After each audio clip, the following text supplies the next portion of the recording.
가을이 깊어져가는 11월에 매주 우리 단어 하나씩을 우리 함께 이 말씀의 시간에 묵상해 왔습니다.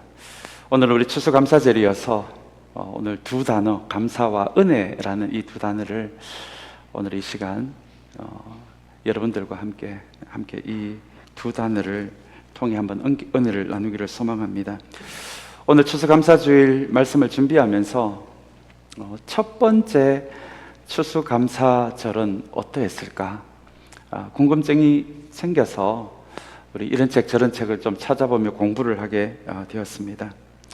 그런 가운데 또 이전에 몰랐던 몇 가지 지식을 우리 첫 번째 추수감사절에 대한 지식을 얻게 되었습니다.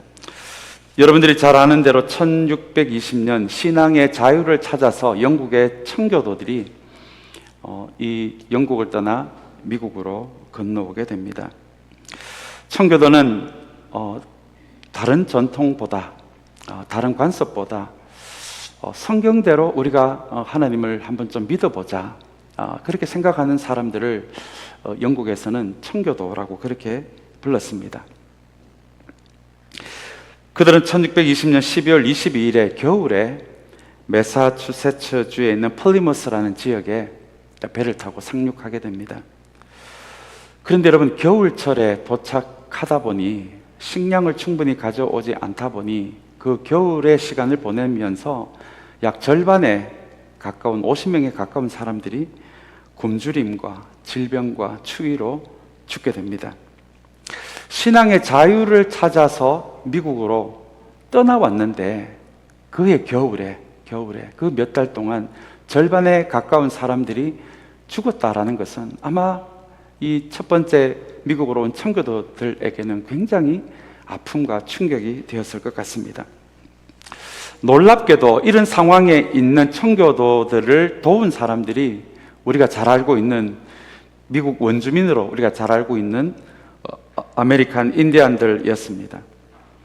대표적으로 여러 인디안 부족 가운데 이 청교도들을 50명 남짓 남아있는 이 사람들을 도운 부족의 이름은 마사소잇 부족이라는 그 부족의 이름을 가진 사람들이었습니다. 이 부족이 남아있는 50명 남짓 남아있는 청교도들에게 옥수수를 심는 법, 사냥을 하는 법, 물고기를 잡는 법, 그리고 토양을 비옥하게 만드는 법 등을 가르쳐 주었던 것입니다. 그리고 1년의 시간이 흘러서 1621년 가을에 남아있는 50명 남짓한 청교도들과 이들을 도와준 아메리칸 인디안들, 그 부족과 함께 3일간의 함께 주님께 감사의 시간을 보냈던 것이 첫 번째 추수감사절이었습니다. 그리고 우리가 잘 아는 대로 아브라함 링컨 때요, 1863년에 추수감사절이 최초로 미국의 국가 기념일이 된 것입니다. 우리가 오늘 이 추수감사절에 한번 생각해 볼 것은 도대체 첫 번째 추수감사절에 이 청교도들요, 절반이 죽어나가고 절반이 남은 이 사람들은 도대체 무엇 때문에 하나님께 감사했을까라는 지점입니다. 오늘 두 가지를 좀 기억하면 좋겠습니다. 우선 첫 번째 추수감사절에 청교도가 남아있는 50명 남짓한 이 청교도들이 3일의 시간 동안 하나님께 감사한 것은 삶의 어려움과 아픔 속에서 드린 감사였다는 것입니다. 우리처럼 모든 것이 잘 되어서 생각한 대로 잘 되어서 주님께 드린 감사가 아니라 삶의 어려움과 아픔 속에서도 하나님께 드린 감사의 시간이 첫 번째 3일 동안의 추수감사절 기간이었습니다.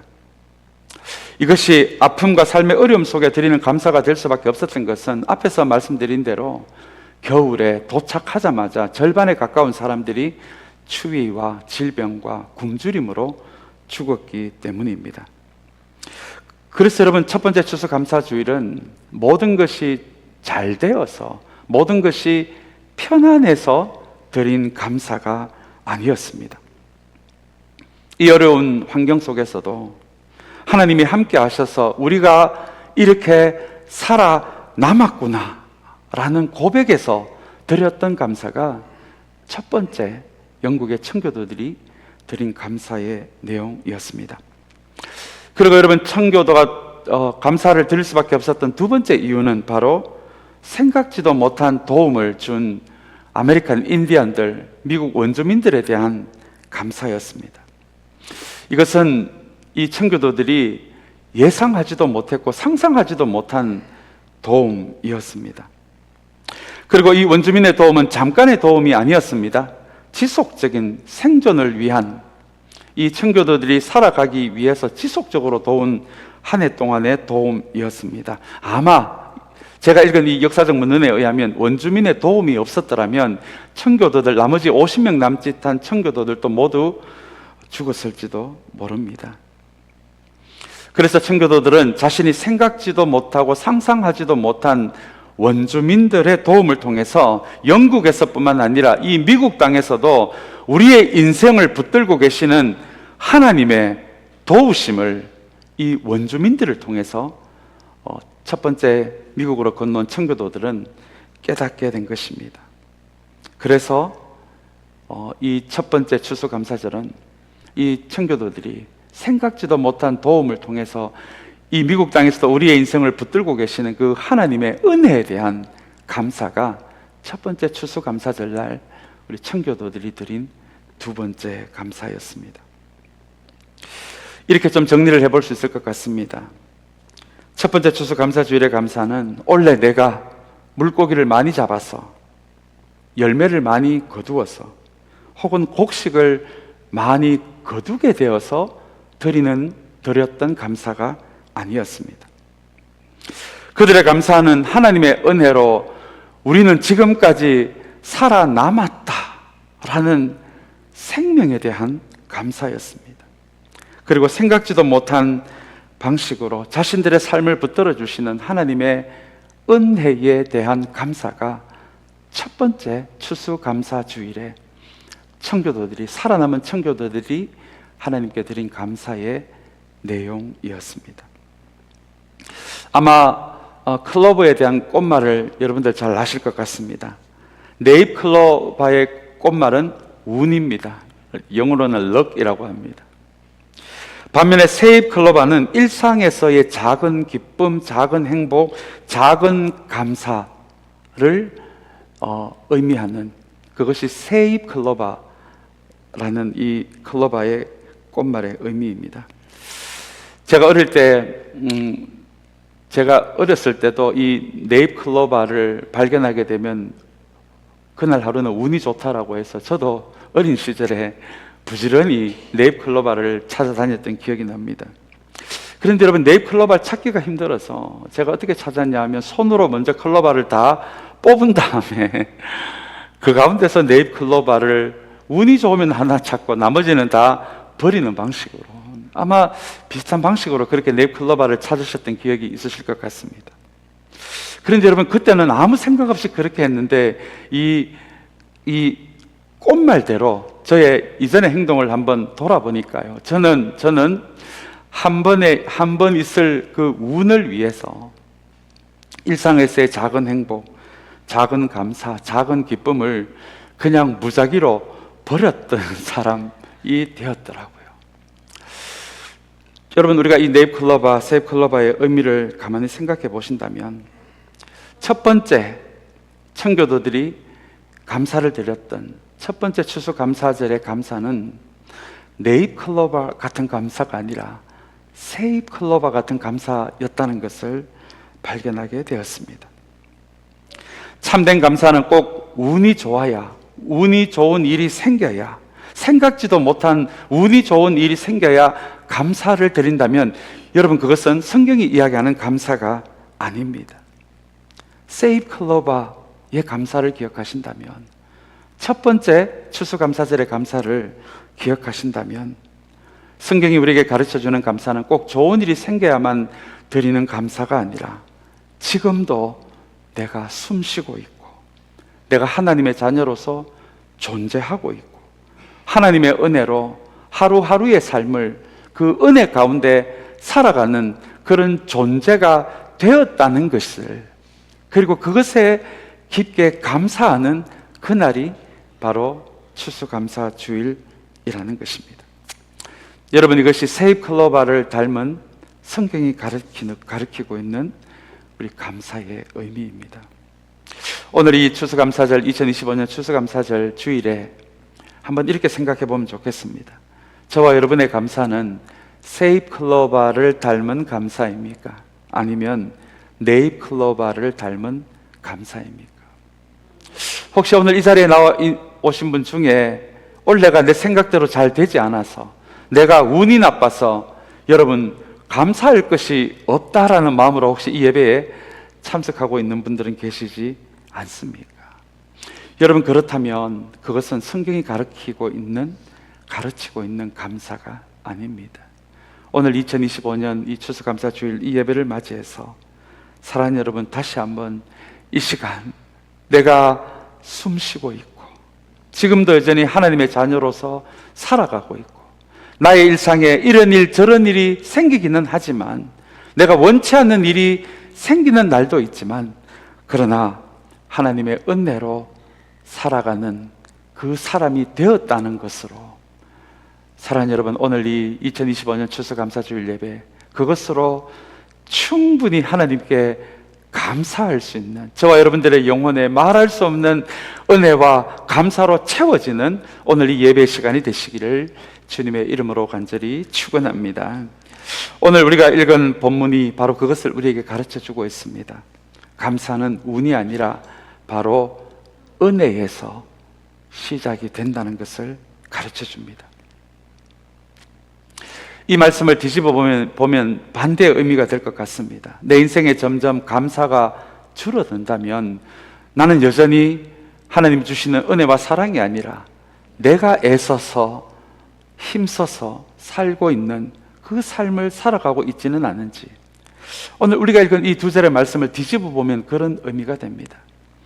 다시 한번 오늘 이 두 절의 말씀을 통해서 사랑하는 여러분, 감사는 은혜에서 시작이 되는 것이지 내가 만들어내는 것이 아니라는 것을 다시 한번 이 말씀을 통해 붙들게 되는 은혜가 있게 되기를 간절히 소망합니다. 먼저 우리 6절의 말씀, 우리 한번, 오늘은 2절의 말씀밖에 되지 않아서 우리 다시 한번 이 감사라는 맥락으로 한번 이 말씀을 천천히 한번 읽어보겠습니다. 우리 같이 읽겠습니다.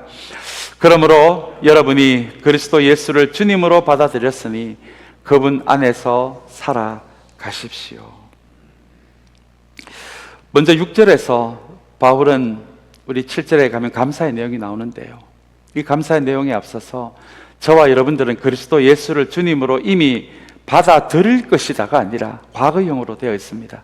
이미 받아들였다. 저와 여러분들에게는 이미 예수님이 우리의 주님이, 참된 주님이 되셨다라는 선언으로 오늘 이 6절의 말씀이 시작이 됩니다. 여기서 주님이라는 단어는 예수님이 나에게 가장 중요한 분이 되셨다라는 고백이기도 합니다. 그렇다면 주님이라는 이 단어는 내 삶의 방향과 가치 그리고 의미를 주는 가장 중요한 분이 바로 예수님이시다. 여러분, 그것이 예수님을 나의 주님으로 받아들였다라는 이 말씀의 의미입니다. 이 6절의 말씀에서 우리가 흥미롭게 우리가 꼭 하나 기억하면 좋을 단어가 여러분 받아들였다라는 이 단어입니다. 우리말로는 받아들였다라는 단어로 되어 있지만 헬라어 단어로는 누군가 준비한 선물을 내가 받았다라는 뜻이, 우리가 방금 읽은 이 6절에 나오는 받아들였다라는 이 단어의 의미입니다. 그렇다면 내 인생에서 이전에는 내가 가장 소중했는데 어느 날 예수님이 내 인생에 가장 소중하게 되어 있다라면 그것은 내가 노력해서가 아니라 그것이 하나님의 은혜이고 하나님의 선물이었다. 그 하나님의 은혜와 선물을 저와 여러분들이 받아들였으니 이제는 저와 여러분들의 인생에 가장 중요한 분이 나 자신이 아니라 바로 예수님이 되셨다. 여러분, 이것이 그리스도 예수를 주님으로 받아들였다라는 이 말씀의 의미입니다. 이 말씀이 우리에게 그대로 이루어졌다 손치더라도 사랑하는 여러분, 지금도 우리의 삶은 때때로 불안합니다. 두려울 때도 있습니다. 방향을 잃어버릴 때도 있습니다. 무엇을 해야 할지 모를 때도 있지 않습니까? 그러나 여러분, 바울은 오늘 이 감사주일에 이 6절의 말씀을 통해서 저와 여러분들이 어떤 상황에 있어도 이미 예수님은 저와 여러분들의 주님이 되셨다라는 것을 우리에게 가르쳐주고 있습니다. 왜냐하면요, 바울이 오늘 이것을 감사에 대한 이야기에서 우리에게 가르쳐주고 있는 것은 성경이 이야기하는 감사는 내가 원하는 상황이 되어야 비로소 감사할 수 있는 그 감사가 아니라 내가 처한 모든 상황에서 그것이 내가 원치 않는 상황이다라고 할지라도 내가 그 원치 않는 상황 속에서 오늘 하루하루를 힘들게 살아가고 있다 손치더라도 오늘 바울은 그럼에도 불구하고 예수님은 이미 저와 여러분들의 주님이 되셨다라는 것을 결코 잊어서는 안 된다라고 우리에게 가르쳐주고 있습니다. 사랑하는 여러분, 이것을 잊어버리면 우리의 감사는 너무 상황에 좌우될 수밖에 없을 것 같습니다. 왜냐하면 다시 한번 성경이 우리에게 가르쳐주는 감사는 운이 아니라 나의 노력의 결과가 아니라 하나님이 나에게 주신 그 은혜에서 나오는 것이기 때문입니다. 오늘 이 6절의 말씀을 기억하시면서 사랑하는 여러분, 저와 여러분들의 감사가 상황에 좌우되는 감사가 아니라 우리가 처한 상황이 어떤 환경, 어떤 상황이다라고 할지라도 변함없이 이미 예수님이 저와 여러분들의 주님이 되셨다는 그 은혜를 먼저 볼 수 있는 저와 여러분들이 된다면 저와 여러분들이 원치 않는 상황 속에서도 한 줄기, 그것이 희미한 한 줄기라고 할지라도 저와 여러분들의 영혼에서 흘러나올 수밖에 없는 감사가 우리에게 멈추어지지 않는 그 인생이 될 수 있다는 것을 기억하는 사랑하는 여러분, 다시 한번 저와 여러분들이 되시기를 주님의 이름으로 간절히 축원합니다. 이제 마지막으로 7절의 말씀입니다. 7절 말씀, 우리 마지막 말씀 우리 한번 같이 읽겠습니다. 같이 읽겠습니다. 여러분은 그분 안에 뿌리를 받고 세우심을 입어서 가르침을 받은 대로 믿음을 굳게 하여 감사의 마음이 넘치게 하십시오. 이 7절의 말씀은 한마디로 정리를 해본다면 확실하게 내가 감사의 사람이 되는 비결, 되는 법, 이렇게 제목을 붙여도 좋은 말씀이 바로 7절의 말씀입니다. 그렇다면 도대체 우리는 어떻게 살아가야 우리는 환경과 상황을 넘어서는 감사의 사람으로 살아갈 수 있을까요? 7절의 앞부분에 보시면 먼저 그분 안에 뭐를 박으라고 이야기를 하고 있습니까? 뿌리를 박으라고 이야기합니다.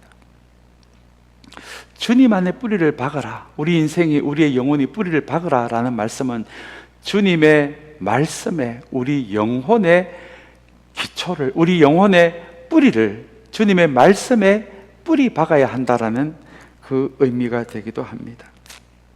이 말씀은 매일 그분의 말씀이 주는 생명을 공급받는 인생으로 살아가라 라는 말씀이 되기도 합니다.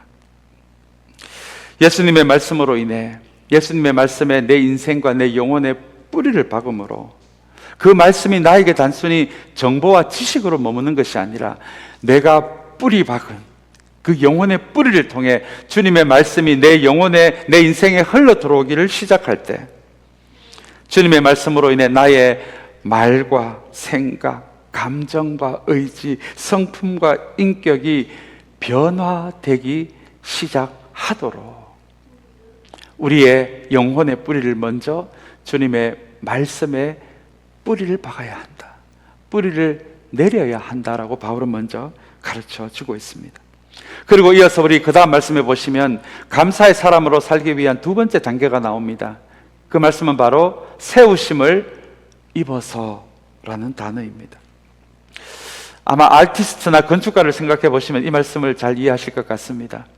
건축가가 자기가 의도했던 방향으로 건축물을 세우듯이 한 아티스트가 자기가 생각하고 있는 그 디자인대로 무엇인가를 작품으로 만들어 가듯이 여러분, 건축가의 그 작업, 아티스트의 그 작업이 세우심을 입는다라는 이 단어의 의미입니다. 이 말은 다른 말로 하면 우리의 인생과 영혼의 건축가가 되시는 하나님이 내 인생을 건축하시도록, 우리의 인생을 작품으로 만들어 가시기 위해 아티스트가 되시는 우리 하나님께서 우리의 인생을 디자인하고 우리의 영혼을 디자인해 갈 수 있도록 나를 드리라 라는 의미가 세우심을 입어서 라는 단어입니다. 사랑하는 여러분, 바울은 7절의 말씀을 통해서 내가 원하는 대로 되었다라고 해서 하는 것이 감사가 아니라 모든 상황을 넘어서는 감사의 사람이 되고자 원한다면 주님의 말씀에 내 영혼에 뿌리를 내리고 나를 작품으로, 주님이 원래 의도하신 사람다운 사람으로, 그 인간다운 인간으로 우리를 건축해 가시는, 그 건축가의 손으로 우리를 빚어나가시는 하나님께 우리의 인생을 드리는 그 세우심을 입는 과정이 있어야 한다라고 그렇게 이야기합니다. 마지막으로 감사의 사람으로, 모든 상황에서 감사의 사람으로 살아가기 위한 세 번째 과정을 믿음을 굳게 하여 라고 바울은 이야기합니다. 여러분, 굳은 믿음과 굳지 않은 믿음의 차이는 무엇입니까? 아마 굳지 않은 믿음은 상황과 감정에 흔들리는 믿음이 아닐까요? 상황과 감정에 상관없이 내 믿음이 흔들리지 않는다면 여러분, 그 믿음을 바로 오늘 바울은 굳은 믿음이라고 그렇게 설명하고 있습니다.